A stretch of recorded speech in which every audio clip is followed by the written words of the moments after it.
The Snows of Kilimanjaro by Ernest Hemingway. Kilimanjaro is a snow-covered mountain 19,710 feet high and is said to be the highest mountain in Africa. Its western summit is called the Masai Ngai, the House of God. Close to the western summit there is the dried and frozen carcass of a leopard. No one has explained what the leopard was seeking at that altitude. The Snows of Kilimanjaro. The marvelous thing is that it's painless, he said. That's how you know when it starts. Is it really? Absolutely. I'm awfully sorry about the odor, though. That must bother you. Don't. Please don't. Look at them, he said. Now is it sight or is it scent that brings them like that? The cot the man lay on was in the wide shade of a mimosa tree, and as he looked out past the shade onto the glare of the plain, there were 3 of the big birds squatted obscenely, while in the sky a dozen more sailed, making quick-moving shadows as they passed. They've been there since the day the truck broke down, he said. Today's the first time any have lit on the ground. I watched the way they sailed very carefully at first in case I ever wanted to use them in a story. That's funny now.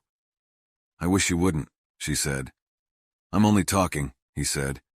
It's much easier if I talk, but I don't want to bother you. You know it doesn't bother me, she said. It's that I've gotten so very nervous not being able to do anything. I think we might make it as easy as we can until the plane comes. Or until the plane doesn't come. Please tell me what I can do. There must be something I can do. You can take the leg off and that might stop it, though I doubt it. Or you can shoot me. You're a good shot now. I taught you to shoot, didn't I? Please don't talk that way. Couldn't I read to you? Read what? Anything in the book that we haven't read. I can't listen to it, he said. Talking is the easiest. We quarrel and that makes the time pass. I don't quarrel. I never want to quarrel. Let's not quarrel anymore, no matter how nervous we get. Maybe they will be back with another truck today. Maybe the plane will come. I don't want to move, the man said. There is no sense in moving now except to make it easier for you. That's cowardly. Can't you let a man die as comfortably as he can without calling him names? What's the use of clanging me? You're not going to die. Don't be silly, I'm dying now. Ask those bastards. He looked over to where the huge, filthy birds sat, their naked heads sunk in the hunched feathers. A 4th planed down to run quick-legged and then waddle slowly toward the others. They are around every camp. You never notice them. You can't die if you don't give up. Where did you read that? You're such a bloody fool. You might think about someone else. For Christ's sake, he said, that's been my trade. He lay then and was quiet for a while and looked across the heat shimmer of the plain to the edge of the bush. There were a few Tommies that showed minute and white against the yellow, and, far off, he saw a herd of zebra, white against the green of the bush. This was a pleasant camp under big trees against a hill with good water, and close by, a nearly dry water hole where sand grouse flighted in the mornings. Wouldn't you like me to read? She asked. She was sitting on a canvas chair beside his cot. There's a breeze coming up. No thanks. Maybe the truck will come. I don't give a damn about the truck. I do. You give a damn about so many things that I don't. Not so many, Harry. What about a drink? It's supposed to be bad for you. It's said in blacks to avoid all alcohol. You shouldn't drink. Molo, he shouted. Yes, Bwana. Bring whiskey soda. Yes, Bwana. You shouldn't, she said. That's what I mean by giving up. It says it's bad for you. I know it's bad for you. No, he said. It's good for me. So now it was all over, he thought. So now he would never have a chance to finish it. So this was the way it ended, in a bickering over a drink. Since the gangrene started in his right leg, he had no pain, and with the pain the horror had gone, and all he felt now was a great tiredness and anger that this was the end of it. For this, that now was coming. He had very little curiosity. For years it had obsessed him, but now it meant nothing in itself. It was strange how easy being tired enough made it. Now he would never write the things that he had saved to write until he knew enough to write them well. Well, he would not have to fail at trying to write them either. Maybe you could never write them, and that was why you put them off and delayed the starting. Well, he would never know now. I wish we'd never come, the woman said. She was looking at him holding the glass and biting her lip. You never would have gotten anything like this in Paris. You always said you loved Paris. We could have stayed in Paris or gone anywhere. I'd have gone anywhere. I said I'd go anywhere you wanted. If you wanted to shoot, we could have gone shooting in Hungary and been comfortable. Your bloody money, he said. That's not fair, she said. It was always yours as much as mine. I left everything and I went wherever you wanted to go, and I've done what you wanted to do. But I wish we'd never come here. You said you loved it. I did when you were all right. But now I hate it. I don't see why that had to happen to your leg. What have we done to have that happen to us? I suppose what I did was to forget to put iodine on it when I first scratched it.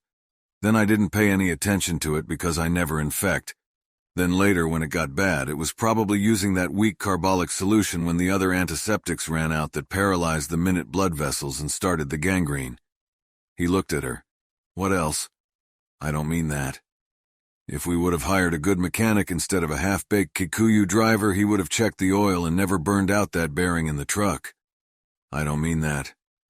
If you hadn't left your own people, your goddamned old Westbury, Saratoga, Palm Beach people to take me on. Why I loved you, that's not fair. I love you now. I'll always love you, don't you love me? No, said the man. I don't think so. I never have. Harry, what are you saying? You're out of your head. No, I haven't any head to go out of. Don't drink that, she said. Darling, please don't drink that. We have to do everything we can. You do it, he said. I'm tired. Now in his mind he saw a railway station at Karagach, and he was standing with his pack, and that was the headlight of the Simplon Offent cutting the dark now, and he was leaving Thrace then, after the retreat. That was one of the things he had saved to write, with in the morning at breakfast, looking out the window and seeing snow on the mountains in Bulgafa, and Nansen's secretary asking the old man if it was snow, and the old man looking at it and saying, "No, that's not snow. It's too early for snow." And the secretary repeating to the other girls, "No, you see. It's not snow," and them all saying, "It's not snow, we were mistaken." But it was the snow all right, and he sent them on into it when he evolved exchange of populations. And it was snow they tramped along in until they died that winter. It was snow, too, that fell all Christmas week that year up in the Gauertal. That year they lived in the woodcutter's house with the big square porcelain stove that filled half the room, and they slept on mattresses filled with beech leaves, the time the deserter came with his feet bloody in the snow. He said the police were right behind him, and they gave him woolen socks and held the gendarmes talking until the tracks had drifted over. In Schrunz on Christmas Day, the snow was so bright it hurt your eyes when you looked out from the wine-stube and saw everyone coming home from church. That was where they walked up the sleigh-smoothed, urine-yellowed road along the river with the steep pine hills, skis heavy on the shoulder, and where they ran down the glacier above the Madlena house, the snow as smooth to see as cake frosting and as light as powder, and he remembered the noiseless rush the speed made as you dropped down like a bird. They were snowbound a week in the Madlena house, that time in the blizzard playing cards in the smoke by the lantern light, and the stakes were higher all the time as Herr Lent lost more. Finally, he lost it all. Everything. The ski-schule money and all the season's profit, and then his capital. He could see him with his long nose picking up the cards and then opening, sans voir. There was always gambling then. When there was no snow you gambled, and when there was too much you gambled.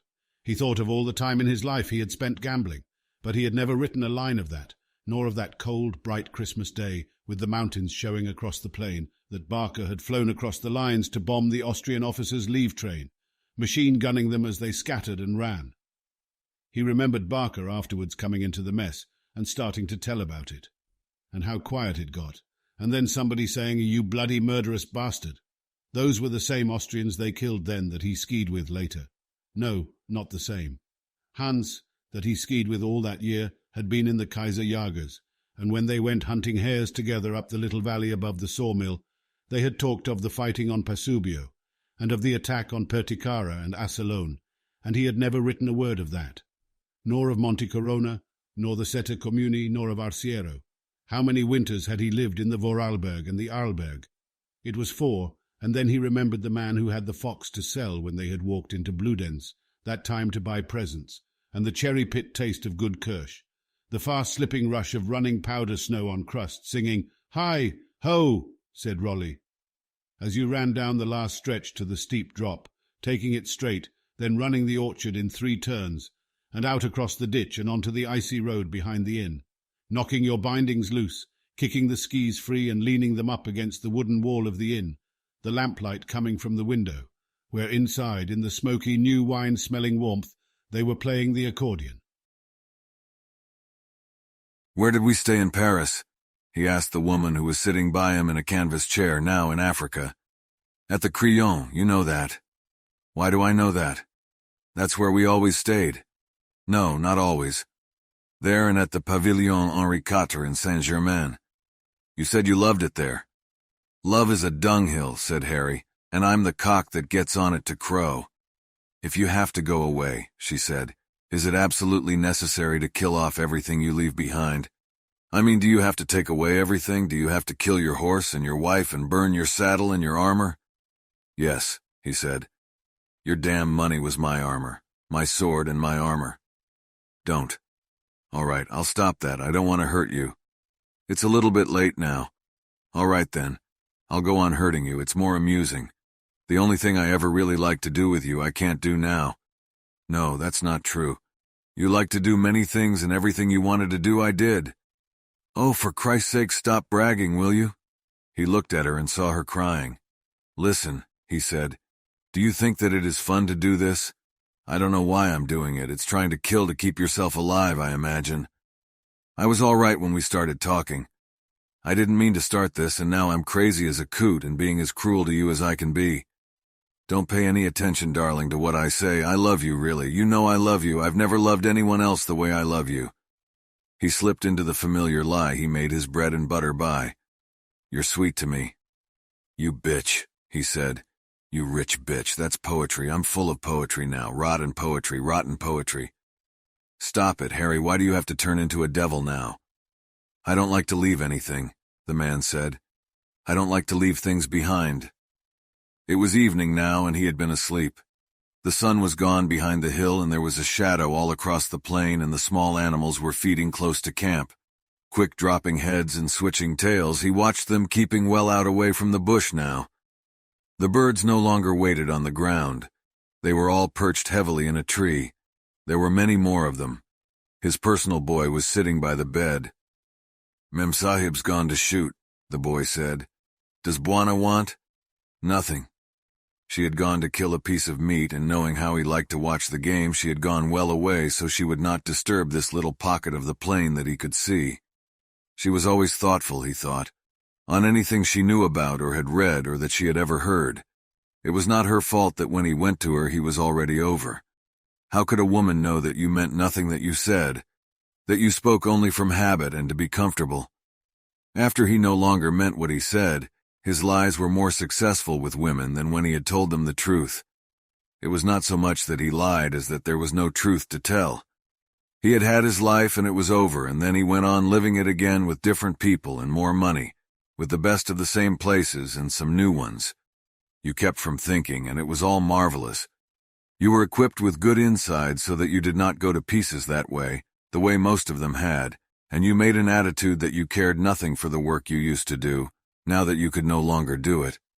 But in yourself you said that you would write about these people, about the very rich, that you were really not of them but a spy in their country, that you would leave it and write of it, and for once it would be written by someone who knew what he was writing of. But he would never do it, because each day of not writing, of comfort, of being that which he despised, dulled his ability and softened his will to work so that finally he did no work at all. The people he knew now were all much more comfortable when he did not work. Africa was where he had been happiest in the good time of his life, so he had come out here to start again. They had made this safari with the minimum of comfort. There was no hardship, but there was no luxury, and he had thought that he could get back into training that way, that in some way he could work the fat off his soul the way a fighter went into the mountains to work and train in order to burn it out of his body. She had liked it. She said she loved it. She loved anything that was exciting, that involved a change of scene, where there were new people and where things were pleasant. And he had felt the illusion of returning strength of will to work. Now if this was how it ended, and he knew it was, he must not turn like some snake biting itself because its back was broken. It wasn't this woman's fault. If it had not been she, it would have been another. If he lived by a lie, he should try to die by it. He heard a shot beyond the hill. She shot very well, this good, this rich bitch, this kindly caretaker and destroyer of his talent. Nonsense. He had destroyed his talent himself. Why should he blame this woman because she kept him well? He had destroyed his talent by not using it, by betrayals of himself and what he believed in, by drinking so much that he blunted the edge of his perceptions, by laziness, by sloth and by snobbery, by pride and by prejudice, by hook and by crook. What was this? A catalogue of old books. What was his talent anyway? It was a talent all right, but instead of using it, he had traded on it. It was never what he had done, but always what he could do. And he had chosen to make his living with something else instead of a pen or a pencil. It was strange, too, wasn't it, that when he fell in love with another woman, that woman should always have more money than the last one?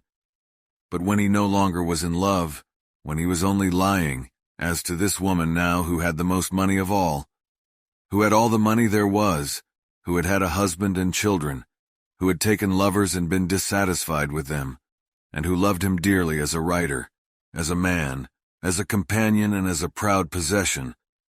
It was strange that when he did not love her at all and was lying, that he should be able to give her more for her money than when he had really loved. We must all be cut out for what we do, he thought.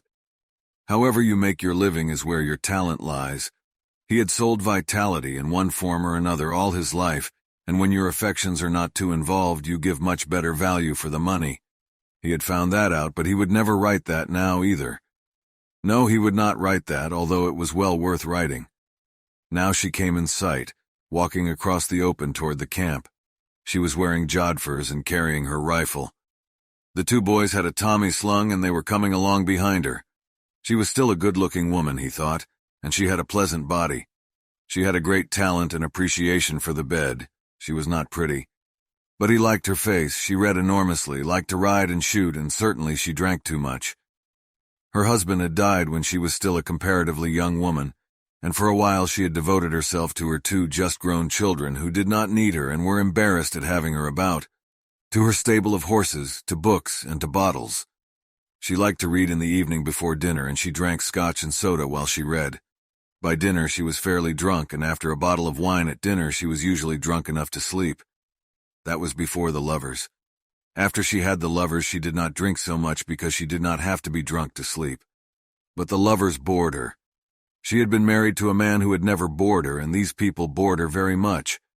Then one of her two children was killed in a plane crash, and after that was over she did not want the lovers, and drink being no anesthetic she had to make another life. Suddenly she had been acutely frightened of being alone. But she wanted someone that she respected with her. It had begun very simply. She liked what he wrote and she had always envied the life he led. She thought he did exactly what he wanted to. The steps by which she had acquired him and the way in which she had finally fallen in love with him were all part of a regular progression in which she had built herself a new life and he had traded away what remained of his old life. He had traded it for security, for comfort too, there was no denying that, and for what else? He did not know. She would have bought him anything he wanted. He knew that. She was a damn nice woman too. He would as soon be in bed with her as anyone. Rather with her because she was richer, because she was very pleasant and appreciative, and because she never made scenes. And now this life that she had built again was coming to a term because he had not used iodine 2 weeks ago when a thorn had scratched his knee as they moved forward trying to photograph a herd of waterbucks standing, their heads up, peering while their nostrils searched the air, their ears spread wide to hear the first noise that would send them rushing into the bush. They had bolted too before he got the picture. Here she came now. He turned his head on the cot to look toward her. "Hello," he said. "I shot a Tommy ram," she told him. "He'll make you good broth and I'll have them mash some potatoes with the clim. How do you feel?" "Much better." "Isn't that lovely? You know, I thought perhaps you would. You were sleeping when I left." "I had a good sleep. Did you walk far?" "No, just around behind the hill. I made quite a good shot on the Tommy. You shoot marvelously, you know. I love it. I've loved Africa, really. If you're all right, it's the most fun that I've ever had. You don't know the fun it's been to shoot with you. I've loved the country. I love it too. Darling, you don't know how marvelous it is to see you feeling better. I couldn't stand it when you felt that way. You won't talk to me like that again, will you? Promise me?" "No," he said. "I don't remember what I said." You don't have to destroy me, do you? I'm only a middle-aged woman who loves you and wants to do what you want to do. I've been destroyed 2 or 3 times already. You wouldn't want to destroy me again, would you? I'd like to destroy you a few times in bed, he said. Yes, that's the good destruction. That's the way we're made to be destroyed. The plane will be here tomorrow. How do you know? I'm sure it's bound to come. The boys have the wood already and the grass to make the smudge. I went down and looked at it again today. There's plenty of room to land and we have the smudges ready at both ends. What makes you think it will come tomorrow? I'm sure it will. It's overdue now. Then in town they will fix up your leg and then we will have some good destruction. Not that dreadful talking kind. Should we have a drink? The sun is down. Do you think you should? I'm having one. We'll have one together. Molo, letty do whiskey soda, she called. You'd better put on your mosquito boots, he told her. I'll wait till I bathe. While it grew dark, they drank, and just before it was dark and there was no longer enough light to shoot, a hyena crossed the open on his way around the hill. That bastard crosses there every night, the man said. Every night for 2 weeks. He's the one makes the noise at night. I don't mind it. They're a filthy animal, though. Drinking together with no pain now except the discomfort of lying in the one position, the boys lighting a fire, its shadow jumping on the tents, he could feel the return of acquiescence in this life of pleasant surrender. She was very good to him. He had been cruel and unjust in the afternoon. She was a fine woman, marvelous really. And just then it occurred to him that he was going to die. It came with a rush, not as a rush of water nor of wind, but of a sudden evil-smelling emptiness, and the odd thing was that the hyena slipped lightly along the edge of it. "What is it, Harry?" she asked him. "Nothing," he said. "You had better move over to the other side, to windward." 10. Did Molo change the dressing? "Yes, I'm just using the boric now." "How do you feel?" "A little wobbly." "I'm going in to bathe," she said. "I'll be right out, I'll eat with you, and then we'll put the cot in." So, he said to himself, we did well to stop the quarreling. He had never quarreled much with this woman, while with the women that he loved he had quarreled so much they had finally, always, with the corrosion of the quarreling, killed what they had together. He had loved too much, demanded too much, and he wore it all out. He thought about alone in Constantinople that time, having quarrelled in Paris before he had gone out. He had whored the whole time, and then, when that was over, and he had failed to kill his loneliness, but only made it worse, he had written her, the first one, the one who left him, a letter telling her how he had never been able to kill it, how when he thought he saw her outside the Regent's one time, it made him go all faint and sick inside, and that he would follow a woman who looked like her in some way, along the boulevard, afraid to see it was not she, afraid to lose the feeling it gave him. How everyone he had slept with had only made him miss her more. How what she had done could never matter, since he knew he could not cure himself of loving her. He wrote this letter at the club, cold sober, and mailed it to New York, asking her to write him at the office in Paris. That seemed safe. And that night, missing her so much, it made him feel hollow sick inside. He wandered up past Maxim's, picked a girl up and took her out to supper. He had gone to a place to dance with her afterward. She danced badly, and left her for a hot Armenian slut that swung her belly against him so it almost scalded. He took her away from a British gunner subaltern after a row. The gunner asked him outside, and they fought in the street on the cobbles in the dark. He'd hit him twice, hard on the side of the jaw, and when he didn't go down, he knew he was in for a fight. The gunner hit him in the body, then beside his eye. He swung with his left again and landed, and the gunner fell on him and grabbed his coat and tore the sleeve off, and he clubbed him twice behind the ear, and then smashed him with his right as he pushed him away.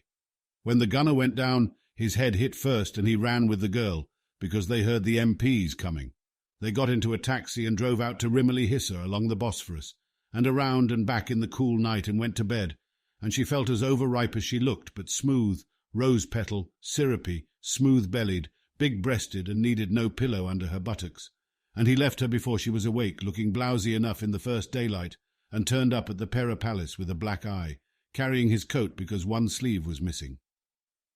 That same night he left for Anatolia, and he remembered later on that trip, riding all day through fields of the poppies that they raised for opium, and how strange it made you feel finally, and all the distances seemed wrong, to where they had made the attack with the newly arrived Constantine officers that did not know a goddamned thing, and the artillery had fired into the troops, and the British observer had cried like a child. That was the day he'd first seen dead men wearing white ballet skirts and upturned shoes with pompons on them. The Turks had come steadily and lumpily, and he had seen the skirted men running, and the officers shooting into them and running. Then themselves, and he and the British observer, had run too until his lungs ached, and his mouth was full of the taste of pennies, and they stopped behind some rocks, and there were the Turks coming as lumpily as ever. Later, he had seen the things that he could never think of, and later still he had seen much worse.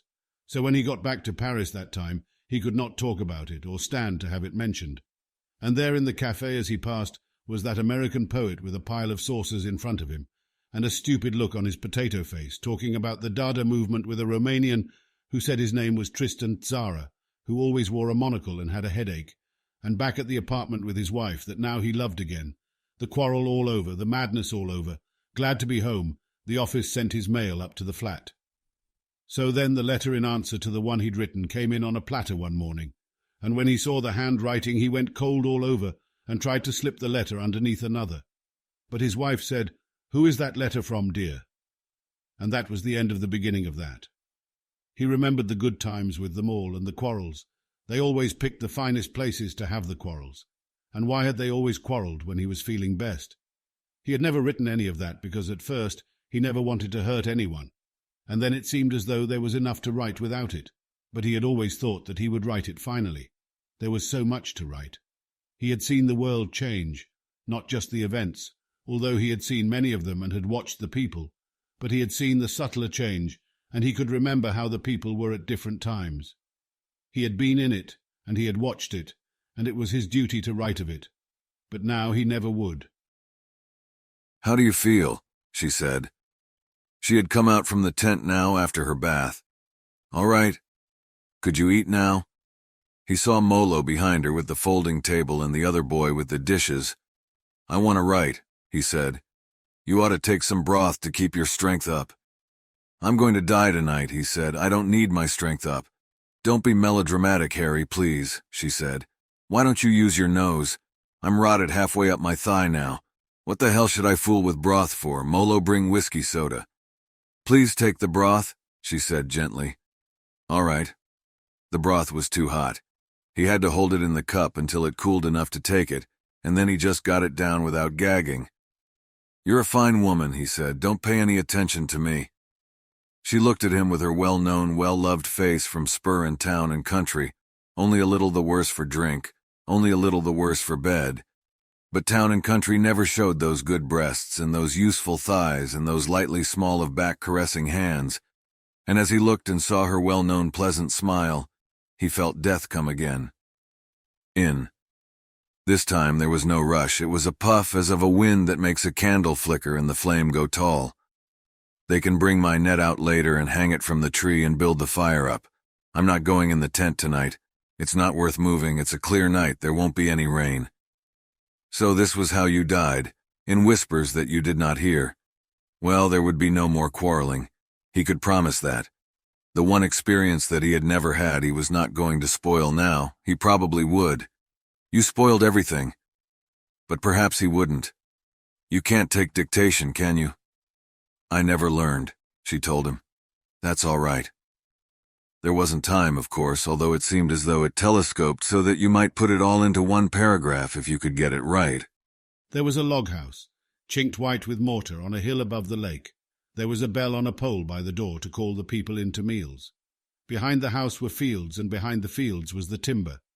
A line of Lombardy poplars ran from the house to the dock. Other poplars ran along the point. A road went up to the hills along the edge of the timber, and along that road he picked blackberries. Then that log house was burned down, and all the guns that had been on deer-foot racks above the open fireplace were burned, and afterwards their barrels, with the lead melted in the magazines, and the stocks burned away, lay out on the heap of ashes that were used to make lye for the big iron soap kettles. And you asked grandfather if you could have them to play with, and he said no. You see, they were his guns still, and he never bought any others. Nor did he hunt any more. The house was rebuilt in the same place out of lumber now, and painted white, and from its porch you saw the poplars and the lake beyond. But there were never any more guns. The barrels of the guns that had hung on the deer feet on the wall of the log house lay out there on the heap of ashes, and no one ever touched them. In the Black Forest, after the war, We rented a trout stream, and there were two ways to walk to it. One was down the valley from Treberg and around the valley road in the shade of the trees that bordered the white road, and then up a side road that went up through the hills past many small farms with the big Schwarzwald houses, until that road crossed the stream. That was where our fishing began. The other way was to climb steeply up to the edge of the woods, and then go across the top of the hills through the pine woods, and then out to the edge of a meadow, and down across this meadow to the bridge. There were birches along the stream, and it was not big, but narrow, clear and fast, with pools where it had cut under the roots of the birches. At the hotel in Treberg, the proprietor had a fine season. It was very pleasant, and we were all great friends. The next year came the inflation, and the money he had made the year before was not enough to buy supplies to open the hotel, and he hanged himself. You could dictate that, but you could not dictate the Place Contrescarpe, where the flower sellers dyed their flowers in the street, and the dye ran over the paving where the autobus started, and the old men and the women, always drunk on wine and bad mare, and the children with their noses running in the cold, the smell of dirty sweat and poverty and drunkenness at the Café des Amateurs, and the whores at the Bal Musette they lived above. The concierge who entertained the trooper of the Garde Républicaine in her loge, his horsehair-plumed helmet on a chair, the locataire across the hall whose husband was a bicycle racer, and her joy that morning at the Crèmerie when she had opened Lotto and seen where he placed third in Paris Tour, his first big race. She had blushed and laughed and then gone upstairs crying with the yellow sporting paper in her hand. The husband of the woman who ran the Bal Musette drove a taxi, and when Harry, had to take an early plane, the husband knocked upon the door to wake him, and they each drank a glass of white wine at the zinc of the bar before they started. He knew his neighbours in that quarter then, because they all were poor. Around that place there were two kinds, the drunkards and the sportifs. The drunkards killed their poverty that way. The sportifs took it out in exercise. They were the descendants of the communards, and it was no struggle for them to know their politics. They knew who had shot their fathers, their relatives, their brothers and their friends when the Versailles troops came in and took the town after the Commune and executed anyone they could catch with calloused hands, or who wore a cap, or carried any other sign he was a working man. And in that poverty, and in that quarter across the street from a boucherie chevaline and a wine cooperative, he had written the start of all he was to do. There never was another part of Paris that he loved like that. The sprawling trees, the old white-plastered houses painted brown below, the long green of the autobus in that round square, the purple flower dye upon the paving, the sudden drop down the hill of the Rue Cardinal Lemoine to the river, and the other way the narrow, crowded world of the Rue Mouffetard, the street that ran up toward the Pantheon, and the other that he always took with the bicycle, the only asphalted street in all that quarter, smooth under the tires with the high, narrow houses and the cheap, tall hotel where Paul Verlaine had died. There were only 2 rooms in the apartments where they lived, and he had a room on the top floor of that hotel that cost him 60 francs a month where he did his writing, and from it he could see the roofs and chimney-pots and all the hills of Paris. From the apartment you could only see the wood and coal man's place. He sold wine too, bad wine. The Golden Horse's Head outside the Boucherie Chevaline, where the carcasses hung yellow, gold and red in the open window, and the green-painted cooperative where they bought their wine. Good wine and cheap. The rest was plaster walls and the windows of the neighbours who, at night, when someone lay drunk in the street, moaning and groaning in that typical French ivresse that you were propaganded to believe did not exist, would open their windows, and then the murmur of talk. Where is the policeman? When you don't want him, the bugger is always there. He's sleeping with some concierge. Get the agent. Till someone threw a bucket of water from a window and the moaning stopped. What's that, water? Ah, that's intelligent. And the windows shutting. Marie, his femme de ménage, protesting against the 8-hour day, saying, if a husband works until 6, he gets only a riffle drunk on the way home and does not waste too much. If he works only until 5, he is drunk every night and one has no money. It is the wife of the working man who suffers from this shortening of hours. Wouldn't you like some more broth? The woman asked him now. No, thank you very much. It is awfully good. Try just a little. I would like a whiskey soda. It's not good for you. No, it's bad for me. Cole Porter wrote the words and the music. This knowledge that you're going mad for me. You know I like you to drink. Oh yes, only it's bad for me. When she goes, he thought, I'll have all I want. Not all I want, but all there is. I.e., he was tired. Too tired. He was going to sleep a little while. He lay still and death was not there. It must have gone around another street. It went in pairs, on bicycles, and moved absolutely silently on the pavements. No, he had never written about Paris. Not the Paris that he cared about. But what about the rest that he had never written? What about the ranch and the silvered grey of the sagebrush, the quick clear water in the irrigation ditches, and the heavy green of the alfalfa? The trail went up into the hills, and the cattle in the summer were shy as deer, the bawling and the steady noise and slow-moving mass raising a dust as you brought them down in the fall. And behind the mountains, the clear sharpness of the peak in the evening light, and riding down along the trail in the moonlight, bright across the valley. Now he remembered coming down through the timber in the dark, holding the horse's tail, when you could not see, and all the stories that he meant to write. About the half-wit chore boy who was left at the ranch that time, and told not to let anyone get any hay, and that old bastard from the Forks who had beaten the boy when he had worked for him, stopping to get some feed, the boy refusing and the old man saying he would beat him again. The boy got the rifle from the kitchen and shot him when he tried to come into the barn, and when they came back to the ranch he'd been dead a week, frozen in the corral, and the dogs had eaten part of him. But what was left you packed on a sled, wrapped in a blanket and roped on, and you got the boy to help you haul it, and the two of you took it out over the road on skis and 60 miles down to town to turn the boy over, he having no idea that he would be arrested, thinking he had done his duty, and that you were his friend, and he would be rewarded.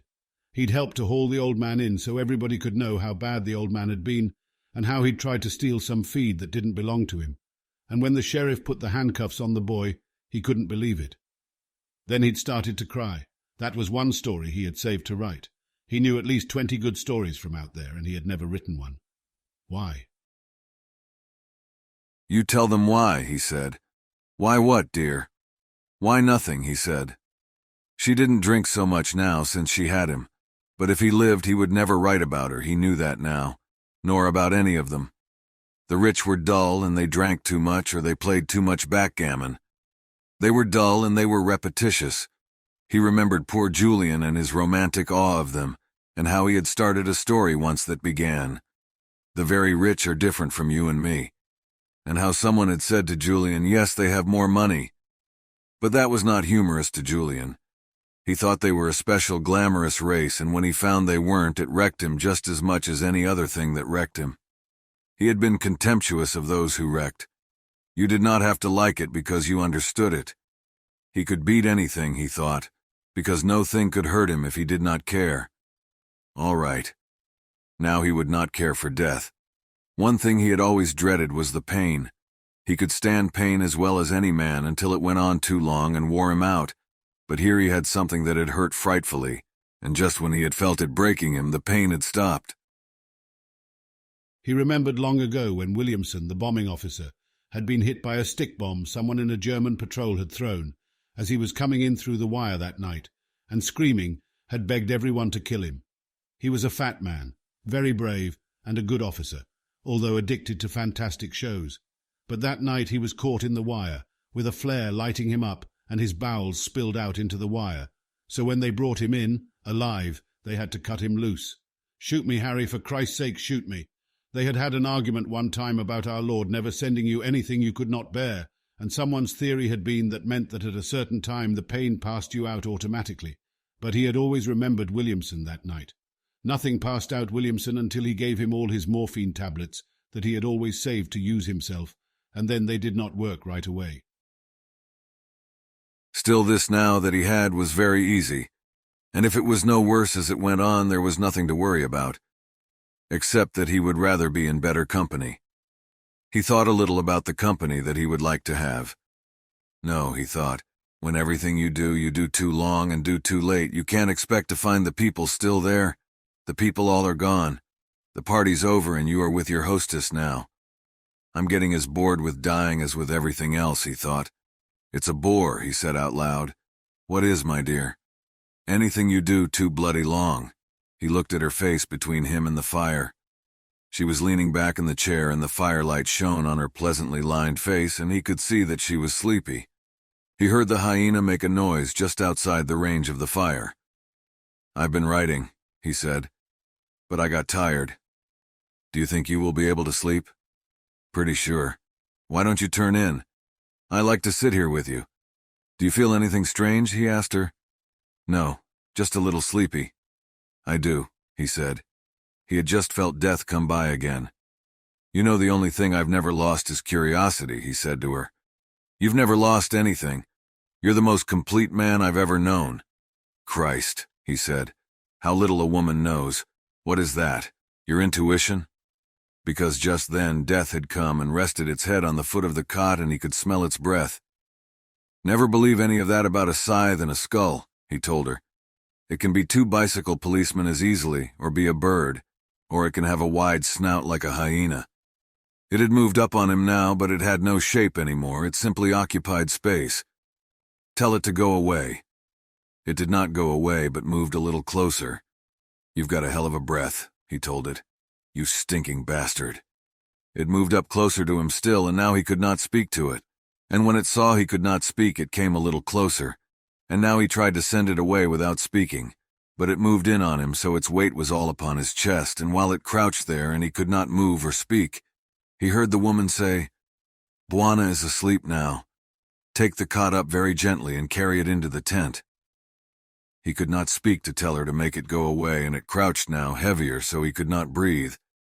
And then, while they lifted the cot, suddenly it was all right, and the weight went from his chest. It was morning, and had been morning for some time, and he heard the plane. It showed very tiny, and then made a wide circle, and the boys ran out and lit the fires, using kerosene, and piled on grass, so there were two big smudges at each end of the level place, and the morning breeze blew them toward the camp, and the plane circled twice more, low this time, and then glided down and leveled off and landed smoothly, and, coming walking toward him, was old Compton in slacks, a tweed jacket and a brown felt hat. What's the matter, old cock? Compton said. Bad leg, he told him. Will you have some breakfast? Thanks, I'll just have some tea. It's the puss moth, you know. I won't be able to take the memsahib. There's only room for one. Your lorry is on the way. Helen had taken Compton aside and was speaking to him. Compton came back more cheery than ever. We'll get you right in, he said. I'll be back for the mem. Now I'm afraid I'll have to stop at Arusha to refuel. We'd better get going. What about the tea? I don't really care about it, you know. The boys had picked up the cot and carried it around the green tents and down along the rock and out onto the plain, and along past the smudges that were burning brightly now, the grass all consumed, and the wind fanning the fire to the little plain. It was difficult getting him in, but once in he lay back in the leather seat, and the leg was stuck straight out to one side of the seat where Compton sat. Compton started the motor and got in. He waved to Helen and to the boys, and as the clatter moved into the old familiar roar, they swung around with Compy watching for warthog holes and roared, bumping, along the stretch between the fires, and with the last bump rose, and he saw them all standing below, waving, and the camp beside the hill flattening now, and the plain spreading, clumps of trees, and the bush flattening, while the game trails ran now smoothly to the dry water holes, and there was a new water that he had never known of. The zebra small rounded backs now, and the wildebeest big-headed dots seeming to climb as they moved in long fingers across the plain, now scattering as the shadow came toward them. They were tiny now, and the movement had no gallop. And the plain, as far as you could see, gray-yellow now and ahead, old Compy's tweed back and the brown felt hat. Then they were over the first hills, and the wildebeest were trailing up them. And then they were over mountains with sudden depths of green rising forest and the solid bamboo slopes, and then the heavy forest again, sculptured into peaks and hollows until they crossed, and hills sloped down, and then another plain, hot now and purple-brown, bumpy with heat, and Compy looking back to see how he was riding. Then there were other mountains dark ahead, and then instead of going on to Arusha, they turned left. He evidently figured that they had the gas, and looking down he saw a pink sifting cloud moving over the ground and in the air, like the first snow in an eye blizzard that comes from nowhere, and he knew the locusts were coming, up from the south. Then they began to climb, and they were going to the east, it seemed, and then it darkened, and they were in a storm, the rain so thick it seemed like flying through a waterfall, and then they were out, and Compy turned his head and grinned and pointed, and there, ahead, all he could see, as wide as all the world, great, high, and unbelievably white in the sun, was the square top of Kilimanjaro. And then he knew that there was where he was going, Just then the hyena stopped whimpering in the night and started to make a strange, human, almost crying sound. The woman heard it and stirred uneasily. She did not wake. In her dream she was at the house on Long Island, and it was the night before her daughter's debut. Somehow her father was there, and he had been very rude. Then the noise the hyena made was so loud she woke, and for a moment she did not know where she was, and she was very afraid. Then she took the flashlight and shone it on the other cot that they had carried in after Harry had gone to sleep. She could see his bulk under the mosquito bar, but somehow he had gotten his leg out and it hung down alongside the cot.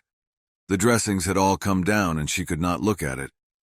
"Molo," she called, "Molo, Molo." Then she said, "Harry, Harry." Then her voice rising, "Harry, please, oh Harry." There was no answer and she could not hear him breathing. Outside the tent the hyena made the same strange noise that had awakened her, but she did not hear him for the beating of her heart.